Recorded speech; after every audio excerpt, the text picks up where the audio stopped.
और YouTube channel ताज career institute.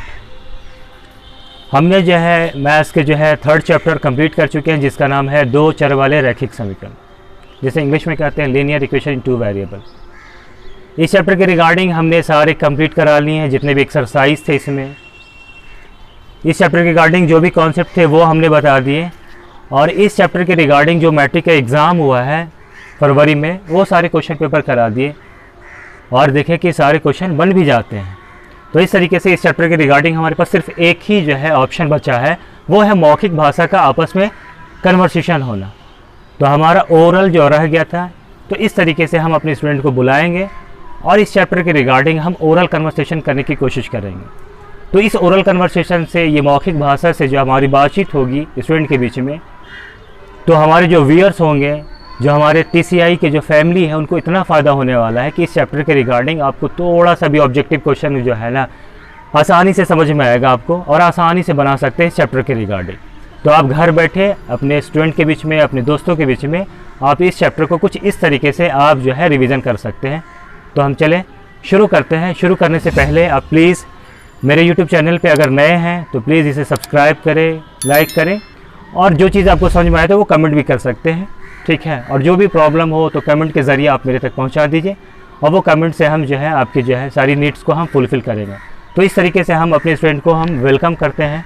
तो please आइए, एक स्टूडेंट आइए जिनका नाम है अयान, इनका नाम है अयान आलम। तो इनको हम इन्वाइट करते हैं, प्लीज़ अयान आलम आए।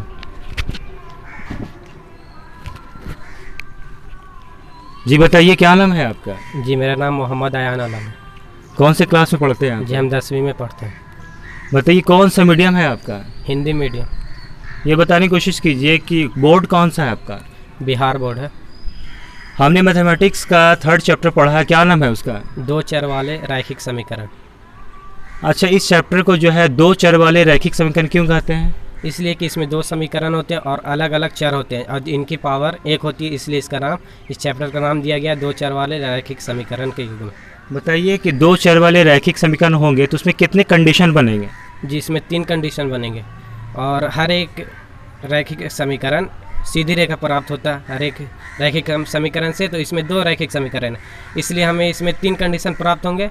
जो A1 जो हमारा गुणांक के बीच में होगा, तो गुणांक और अचर पद के बीच में होगा। जी जी।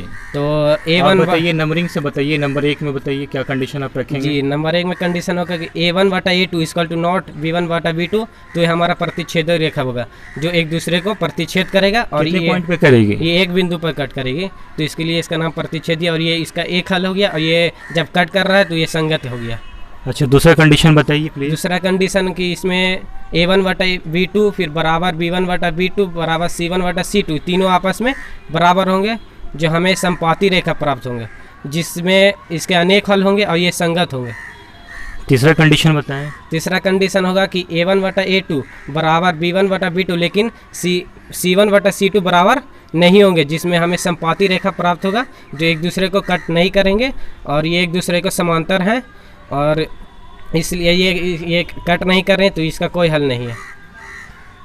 अच्छा, ये बताने की कोशिश कीजिए कि अगर दो चर वाले रैखिक समीकरण होंगे तो हमारे पास इस चैप्टर के रिगार्डिंग 4 विधि हैं, तो वो चारों विधि तब यूज़ होगा, कब यूज़ होगा, किस तरीके से जो है आपके टाइप्स होंगे, क्या कंडीशन होगा? ये चारों विधि तब यूज़ होगा जब हमारा समीकरण प्रतिच्छेदी रूप में मिलेगा। तो इसके जो प्रतिच्छेदी कंडीशन हमको मिलेगा तो उसी के 4 विधि से बनाए जाएंगे। तो बताइए, नंबरिंग करके आप बताने की कोशिश करें चारों विधि का नाम। चारों विधि का नाम विलोपन विधि, नंबर 2 प्रतिस्थापन विधि, नंबर 3 वर्ज्य गुणन, नंबर 4 आलेखीय विधि। तो देख रहे हैं आप कि जब आपका सिर्फ प्रतिच्छेदी कंडीशन ही होगा, मतलब A1/A2 not equal to B1/B2 होगा, तभी आपके जो है चारों विधि अप्लाई होंगे। मतलब विलोपन विधि, आपका प्रतिस्थापन विधि, वज्र गुणन विधि, और जिसे ग्राफीय विधि कहते हैं, जिसे हिंदी में हम आलेखीय विधि कहते हैं। तो इस तरीके से हमारा कन्वर्सेशन पहले स्टूडेंट के बीच में ख़त्म होता है। Thank you so much for joining me, thank you so much. तो हम लोग इस ओरल कन्वर्सेशन को आपस में जो है आगे बढ़ाने की कोशिश कर रहे हैं। तो हम जो है नेक्स्ट स्टूडेंट को बुलाते हैं जिनका नाम है शहबाज आलम। प्लीज़ शहबाज आलम आए। बताइए आपका फुल नेम क्या है? इमली शहबाज आलम। कौन से क्लास में पढ़ते हैं आप? 10th क्लास में। कौन सा आपका मीडियम है? हिंदी मीडियम। कौन सा बोर्ड है आपका? बिहार बोर्ड। अच्छा बताइए, दो चर वाले रैखिक समीकरण का मानक रूप क्या होगा? a1x plus b1y plus c1 is equal to 0, a2x plus b2y plus c2 is equal to 0। अच्छा ये बताने की कोशिश कीजिए कि कौन सा ऐसा कंडीशन होगा ताकि आपको चारों विधि जो है ना बनाया जा सके। a1 by a2 not equal to b1 by b2 प्रतिच्छेदी कंडीशन। जी बहुत अच्छा। अच्छा ये बताने की कोशिश कीजिए कि आपके पास कोई समीकरण दिया हुआ है 2x plus 3y is equal to 5, 3x plus 2y is equal to 5, तो बताइए कौन सा हल होगा, कितने हल होंगे, इसका ग्राफ कैसा होगा, संगत होगा या असंगत होगा? संगत होगा और प्रतिच्छेदी कंडीशन होगा और एक हल होगा। बहुत अच्छे। आगे बताने की कोशिश कीजिएगा कि 2x है प्लस 4y इजकल टू 6 है और दूसरा समीकरण है आपका 4x है प्लस का 8x है इजकल टू 12 है, मतलब चीज़ें आपस में डबल हो रहा है, तो प्लीज़ बताएं ये कौन सा कंडीशन होगा? ये संपाती कंडीशन है जी। संपाती रेखा होता है और इसमें संगत है और अनेक हल है। बहुत अच्छे। फिर हमारा नेक्स्ट क्वेश्चन है कि अगर आप बताना चाहें कि 2x plus 3y is equal to 5 है और नीचे में भी आपका 2x है प्लस 3y लेकिन इजकल टू 6 है, मतलब x y की वैल्यू आपका सेम है और सिर्फ अचर पद आपका अलग है, तो बताइए कौन सा कंडीशन होगा? समानांतर कंडीशन है, इसमें असंगत है और इसमें कोई हल नहीं होता। बहुत अच्छे। तो इस तरीके से इस चैप्टर के रिगार्डिंग हमारा जो है आपका कन्वर्सेशन खत्म होता है। तो इस चैप्टर के रिगार्डिंग जो हमारा ऑब्जेक्टिव जो क्वेश्चन बनने वाला था, एमसीक्यूज बनने वाला था, जो हम डिस्कशन कर सकते थे, वो कुछ इसी तरीके से था। लेकिन अब इस चैप्टर के अकॉर्डिंग जो आपका जो सब्जेक्टिव क्वेश्चन बनने वाला है वो हम आपको थोड़ा सा रिवीजन कराने की कोशिश करते हैं कि कोई भी अगर आप में तीनों में से सिर्फ एक ही कंडीशन होगा, मतलब आपका सिर्फ प्रतिच्छेदी कंडीशन होगा जहाँ पे दोनों रेखाएं आपस में आपको सिर्फ एक पॉइंट पे कट करती हैं, तो उसी विधि से उसी कंडीशन में आपको चारों विधि अप्लाई होंगे। पहला विलोपन विधि, दूसरा प्रतिस्थापन विधि, तीसरा वज्रगुणन विधि और चौथा आपका जो होगा वो होगा आलेखीय विधि, जिसे हम इंग्लिश में ग्राफिकल मेथड कहते हैं। जब आप विलोपन विधि बनाने की कोशिश कीजिएगा तो इस चैप्टर का नाम विलोपन इसलिए पड़ा, विलोपन का मतलब होता है किसी चीज़ को एलिमिनेट करना, गायब करना। तो हम क्या करते हैं कि समीकरण 1 और समीकरण 2 को सबसे पहले बैलेंस करने की कोशिश करते हैं, संतुलित करने की कोशिश करते हैं, और अगर x को संतुलित करते हैं तो x को हम वहाँ से गायब कर देते हैं, कैंसिल कर देते हैं। इस तरीके से हमारा y का रिजल्ट मिलता है, जैसा कि हमने आपको पढ़ाया है। y की वैल्यू पुट कीजिएगा तो वहाँ से x की वैल्यू निकलेगा। तो इस तरीके से आपका विलोपन विधि हो जाता है। दूसरा नंबर आपका प्रतिस्थापन विधि। तो प्रतिस्थापन विधि में आप ये देखने की कोशिश कर रहे थे कि आपके पास दो समीकरण होता है, किसी भी एक समीकरण को उठा के तीसरा समीकरण बना दिया जाता है और उसके बाद वहाँ पर x की वैल्यू को हम अगर 1 से उठाते हैं तो हम दो समीकरण में रखने की कोशिश करते हैं। तो इस तरीके से आपका प्रतिस्थापन कंप्लीट होता है। तो इस तरीके से हमारा जो तीसरा विधि है जिसका नाम है वज्रगुणन विधि।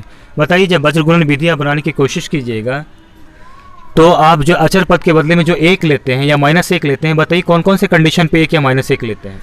जब समीकरण के उस ओर रहता है अचर पद तब हम 1 लेते हैं, और जब समीकरण के इस ओर रहता है तो हम -1 लेते हैं। आप बताने की ये कोशिश कीजिए कि अगर बराबर के अंदर ही हो ना तो आपको +1 लेना है और बराबर के दूसरी तरफ चला जाए तो आपको -1 लेना है। तो इस तरीके से हमारा वज्रगुणन भी हो जाता है। और एक लास्ट है आपका ग्राफीय विधि। बताइए ग्राफीय विधि के बारे में बताइए। ग्राफीय विधि में जब हम समीकरण 1 मान लेते हैं पहले को और समीकरण 2, और समीकरण 1 से हम समीकरण 3 बनाते हैं और समीकरण 2 से समीकरण 4 बनाते हैं, और उसके बाद 2 कॉलम बना लेते हैं, एक x और एक y का। फिर हम x का मान रखते हैं या जो भी हम मान रखते हैं x का, और उसके अकॉर्डिंग जो फिर हल करते हैं तो फिर y का मान आता है। हाँ ठीक है, हम यहाँ से कंटिन्यू कर देते हैं आपको कि ये बता रहे हैं कि ग्राफीय विधि में कुछ नहीं करते। हमारे पास 2 समीकरण होता है, समीकरण 1 और समीकरण 2 होता है। तो समीकरण 1 के माध्यम से हम समीकरण 3 बना लेते हैं और 2 के माध्यम से हम 4 बना लेते हैं। और यहाँ पर हम जो समीकरण 3 या 4 बनाने की कोशिश करते हैं तो x बराबर इक्वेट कर देते हैं या सबको, या फिर y बराबर इक्वेट कर देते हैं। हमारे पास समीकरण 3 के लिए एक बॉक्स बनाना पड़ता है और समीकरण 4 बनाने के लिए भी आपको बॉक्स बनाने की ज़रूरत पड़ती है। अगर आपका x में इनपुट है तो x इनपुट डालिएगा तो y आपका आउटपुट मिलेगा, मतलब x की वैल्यू डालिएगा तो y की वैल्यू मिलेगा। आपको सिर्फ x और y के दो ही वैल्यू लेना है, कहीं कि सिर्फ 2 वैल्यू से 2 पॉइंट मिलेगा, 2 पॉइंट को ज्वाइन कीजिएगा तो आपको रेखा मिलने वाला है। तो आपके पास 2 रेखा है क्योंकि 2 समीकरण है और दोनों रेखा आपको हर हाल में एक बिंदु पे प्रतिच्छेद करती है। तो इस तरीके से आपका ग्राफीय विधि भी हो जाता है जिसे आलेखीय विधि कहते हैं। तो इस तरीके से हमारा ये चैप्टर बिल्कुल जो है ओरल में प्रैक्टिस हो जाता है, रिवीजन हो जाता है। तो प्लीज़ जो है इसी तरीके से आप भी घर बैठे ये चैप्टर पढ़ लिए हैं आप, तो इस तरीके से अपने दोस्तों के बीच में आप कन्वर्सेशन कर सकते हैं, आपस में बातचीत कर सकते हैं, डिस्कशन कर सकते हैं। तो अगर वीडियो आपको अच्छा लगा होगा तो प्लीज़ लाइक, कमेंट, शेयर कीजिएगा। Thank you so much for watching.